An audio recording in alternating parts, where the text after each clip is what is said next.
Pour fêter le premier siècle de sa riche histoire, la marque au trident avait convié ses clients à un programme de festivités peu commun au départ de Bologne.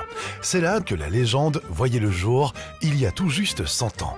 Bon sang ne saurait mentir. C'est là aussi qu'avaient donné rendez-vous à leurs invités Carlo et Alfieri Maserati, descendants des frères fondateurs de la marque. Mais chez Maserati, quand on convoque le passé, le présent n'est jamais loin.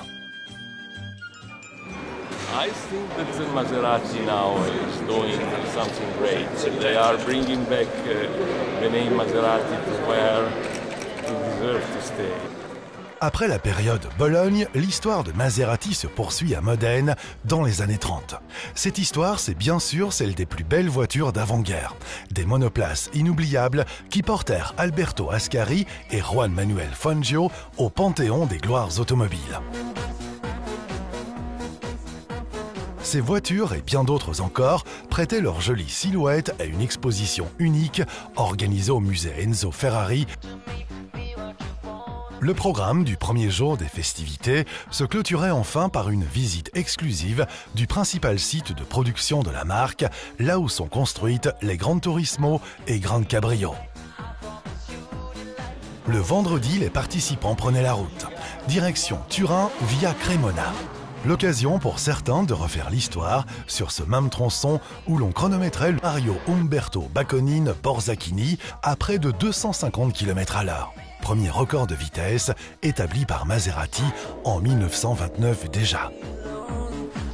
Pour le dernier jour des célébrations, après une rapide visite de l'usine Giovanni Agnelli, site de production des actuels Ghibli et Quattroporte, les participants avaient rendez-vous avec la grâce et la beauté pour un concours d'élégance inédit. Most of the cars which are shown today were built in the period where my family owned the company. I have some cars which are related in some way with my personal memories, like the Quattroporte, because it was the car which my father was using in the holiday time. À cette époque déjà, Maserati cultive un double art de vivre, entre glamour et passion pour la course. I think Maserati was a racing car or a car with a racing pedigree, but adopted to be used on the road by people who liked elegance and style.